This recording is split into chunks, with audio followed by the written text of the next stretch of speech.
नमस्कार। आज 2082 सालको विजयादशमीको दिन।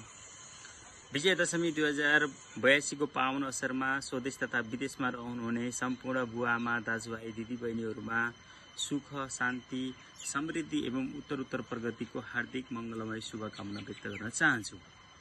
हामीहरूले दशैं मनाइरहेका छौँ, तर कहीँ कतै मौसमको कारणले गर्दा जनजीवन अप्ठ्यारोमा परेको पनि छ होला। जल तथा मौसम विभागका अनुसार असोज 17 गतेदेखि 20 गतेसम्म देशका विभिन्न भागहरूमा मध्यमदेखि भारी वर्षाको सम्भावना रहेको छ भनेर सूचना सम्प्रेषण भइरहेको छ।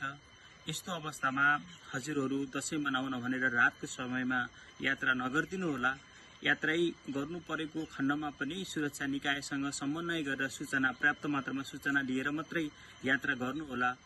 खोला नदी जन्य तटीय क्षेत्रमा बसोबास गर्दै रहनुभएका र दशैं मनाउँदै गर्नुभएका दाजुभाइ दिदीबहिनीहरूलाई म अलिक उच्च सतर्कमा बसिदिनको लागि अनुरोध गर्न चाहन्छु।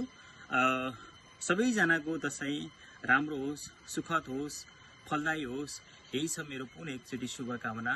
धन्यवाद।